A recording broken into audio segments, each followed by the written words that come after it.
Cashman not having the best results of the day at the National Adventure Sports Show, but I'm sure if you watch his space, he's going to make quite a solid return.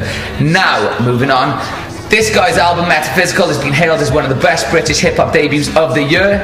It's Metabeats. So, Metabeats, how you doing? Good. Good to have you on the couch, getting some couch love. So, your debut album, Metaphysical, has now hit the shops. Yeah, it came out October 1st. We pretty much just was running as soon as it landed. Yeah. Just done a lot of work over, well, past 2 months. It's been a busy 2 months as well. Doing like a couple of shows, like magazine stuff, interviews, just working with other people now as well. Yeah, just promotion and support. Yeah, of course, yeah. How did you come to become like a part of AssociatedMinds? Ralph-ish. He came down to a studio down with people I do stuff with, which a group called Quiet Poison, and we were just passing. He was coming down, listening to stuff, jumping on a couple of tracks, and I played him a track which I did called Pump This. I like it. Which is a track that I'd sort of made, wrote and everything. And he heard it and just started just going crazy to him. He's like, I'm on it, I don't care if it's done or not. He said, if we're not doing an official, we're doing a remix. And I was like, yeah, it's cool. Just see what you can come up with it. Yeah. Come back with me. Just come back with fire and verse on it. And I was like, it's got to go down. He was like, I'm definitely going to use this for his 12th. So he used it as a bonus track on his 12th. Right. Which he brought out last October. Not this October, the October gone before that. I also put it on my record as well because I thought it's just such a banging tune. I've heard it, I've played live, and it just everyone just goes nuts. It is a wicked tune. Every time I've heard it out, even if I haven't been performing with him, it's just gone crazy. So that sort of developed from there. Then I grew a relationship with the mayor. He was like all for listening to my music. I brought him some material which I'd finished. Brought him pretty much like the album what I finished, and he was just mad behind it, thinking that it's something really good that he thinks it should be out there, man. And he's helped me a lot as far as like putting the album out and letting people see the talent coming from Barry, from the Knack. Yeah. I ain't from the Knack, I'm from a place called Kazakhstan. Which is nice. It's Kazakhstan. Yeah. Basra. It's a good place. Like, I'm not from the Nap, I'm from Kazakhstan, and everyone's going to be like that. Oh, that's better than that. Yeah. Nice. Take a note. Yeah, Kazakhstan.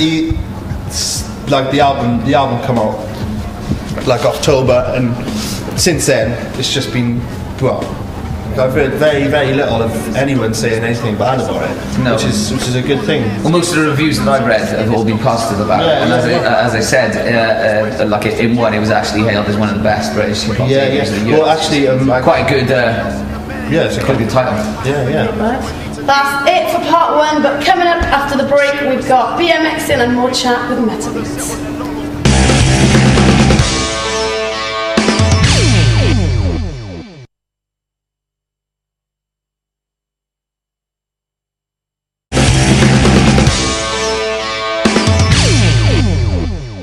Welcome back to Freeride. Coming up later, we've got Ed Lee at the BMX Street Contest at NAS, but right now, we're here with Metabeats on the couch of love. What do you think of the current British hip hop scene at the moment? And who do you rate as a producer as well? As a producer, I think, Louis Slippers is a good producer. I mean, there's also like PLO from AssociatedMinds. He's actually a really talented musician. He's not just a producer, he's skilled with like play guitar, piano. I think he's going to sing soon. Yeah, I mean, he's not now. He's not now. As soon as you keep laughing at him, he's going to be sitting there and going, no, yeah, I'm going to sit. Why are you laughing? Serious? So you think... we were just joking around about stuff like that, and I think... he's capable of doing it. Everyone in the camp thinks he's capable of putting off a blues track. Yeah, anyway. you can sing then. Some Ray LaMontagne shit or something. Nice. So how did you get into making beats then? And run us through the process. Yeah, how do you make a beat? Well, I mean, nice. First of all, make a beat. As far as like beats wise, I mostly start off. I love drums. Yeah. Drums are like one of my favourite things. So I usually start off with the drums and get them ready, and then once I know I got like my drum pattern down, I usually sounds I want to go with, whether it's a sample or stuff off the keyboards, playing. you know, I usually know for what vibe of the tracks is going to be made off of that, it's off the drums. I rarely make a track off, like, if I got a little riff in my head or something, or a sample I think I'd like to use.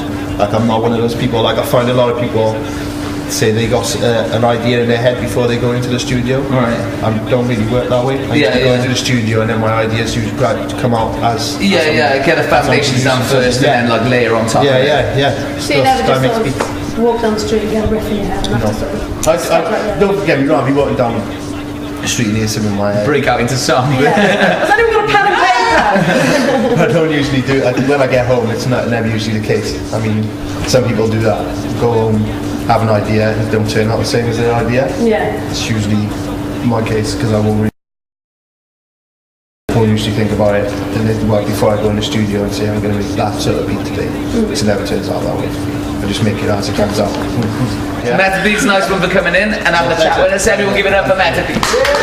Right, we're going to head back over to Edley now where he's checking out the BMX street contest.